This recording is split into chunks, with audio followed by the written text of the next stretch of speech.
Hello, everybody. Welcome back to Radio Entrepreneurs. My name again is JDavis. I'm the host of Radio Entrepreneurs. I'm also CEO and founder of Mage LLC, a management consulting firm in the Boston area.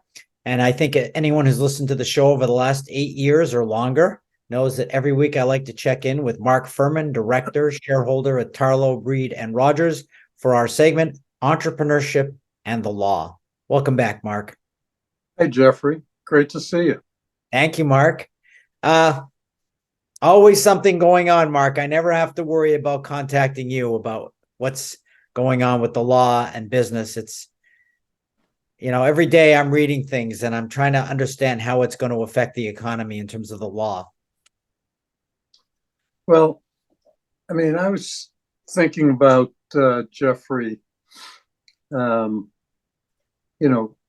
things that I've seen in my decades of practice. I know it's hard to believe I've been a lawyer that long, but when I was thinking about entrepreneurs and business owners who are, what they do and how many decisions they make every day and what it takes to be successful.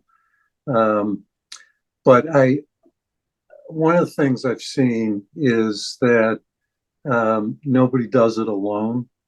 It takes a team, and everybody needs a support system. And I think in the heat of battle, which is working in the business every day, making all the decisions you have to make, I think it's easy to lose sight of the fact that people need support. They need it personally, they need it in business. So,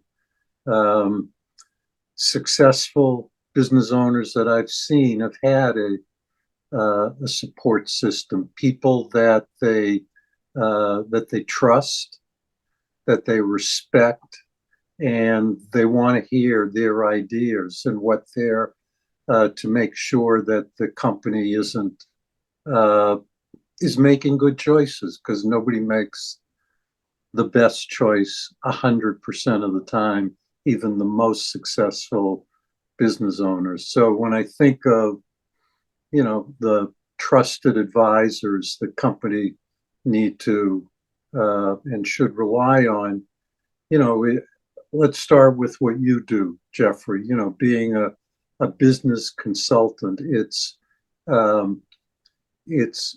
talking truth as you see it to the business owner in a way that may be hard for employees to communicate to the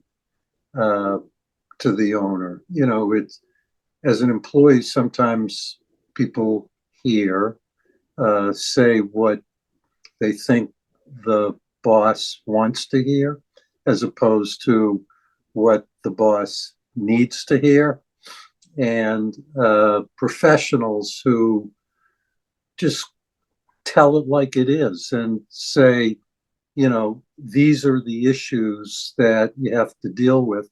And the way we're dealing with this particular subject isn't the best way. Risk analysis, insurance advisors. Insurance is not an expense. Yes, it costs money, but it's a protection for the things that are most valuable for the life, the company, and its ability to live in the event of an unforeseen catastrophe. But who does an analysis of where the gaps are in coverage? Well, it takes someone with expertise in insurance to do it. And, I always say that the costs of litigation can be worse than the downside scenario if you lose a case. Not always, but many times the costs are very expensive to defend a lawsuit. And with the existence of electronic emails and texts and there's just so much paper. It's so expensive to litigate. So it's really nice when an insurance company is paying for the cost of defending a case. I think accountants, their responsibility is to analyze the numbers, as is a CFO, and give you the scoop. I remember an economic expert saying during testimony, financial statements sing to me. In other words, they look at it not as a bunch of numbers, but as telling the story of the real financial condition of the company. That's so valuable for an owner to know.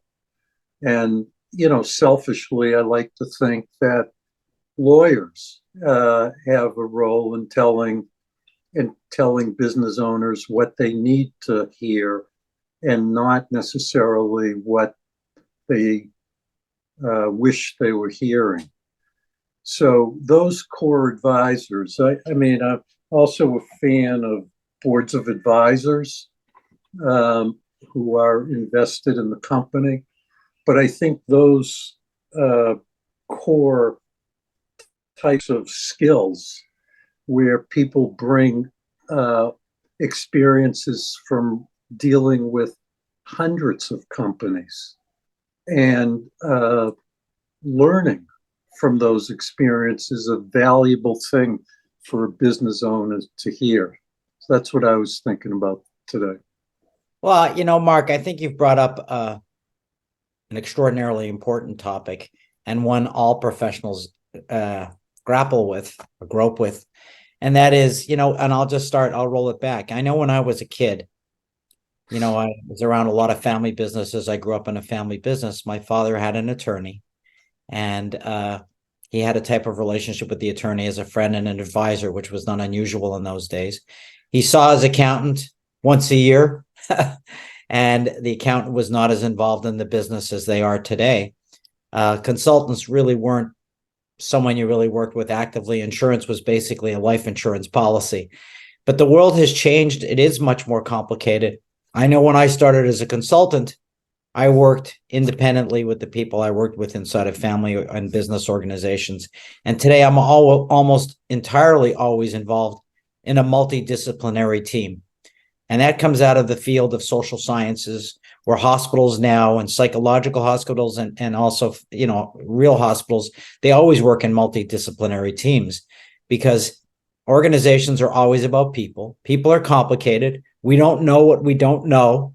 And it takes a lot of expertise to make sure that you're making good decisions. So I agree with you. I think it's really important. Business is not as easy as some people want to make it out to be. And it's easy to make a mistake. And it's hard to have a crystal ball into the future. So I think you're right.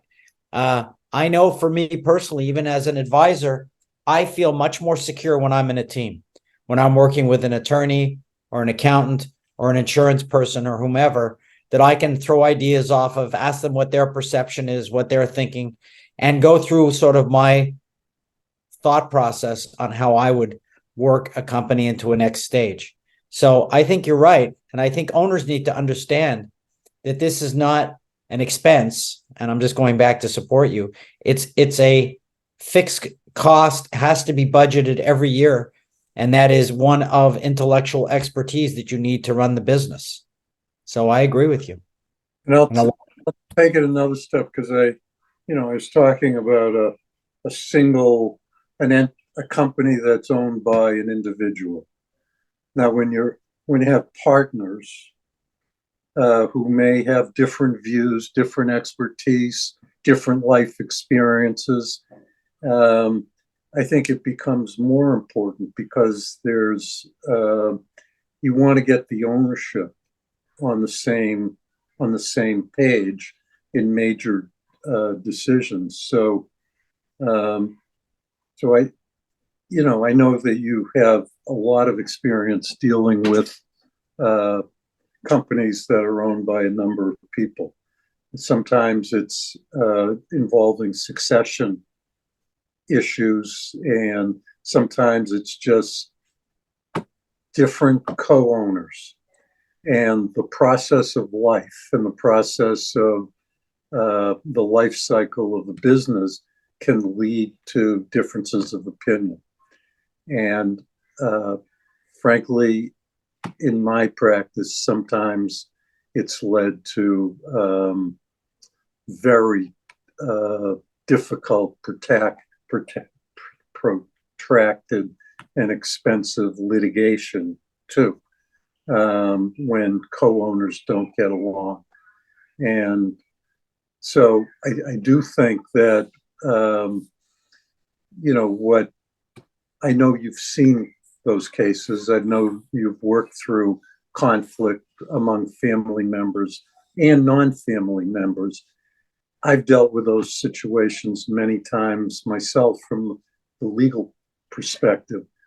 But so I'd say that adds another level of complexity. And there, what I'll call the partnership kind of issues, disagreements. I think, my experience, maybe the accountants have less of a role to play, but other professionals and insurance people do also have a little less of a role. But other professionals like yours or lawyers, I think, do have a role in trying to see if conflict can be turned down.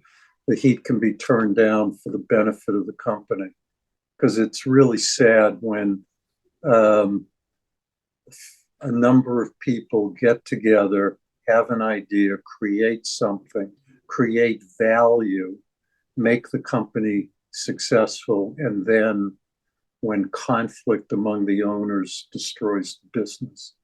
And that's really a sad state of affairs.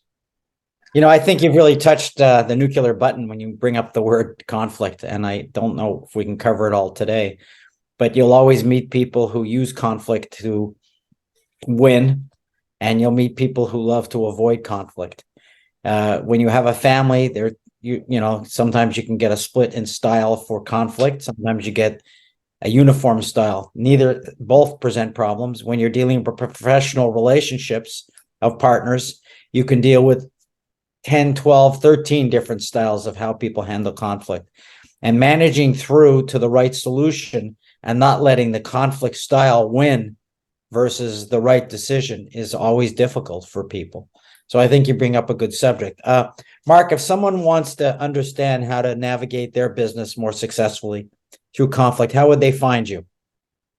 I can be most easily reached by email at mfurman, FURMAN, at tbhr-law.com.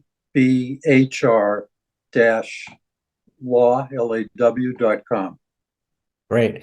And just remind everybody that Mark Furman and our segment, Entrepreneurship and the Law, can be found every week on Radio Entrepreneurs. So we'll be back next week with more stories from Mark Furman.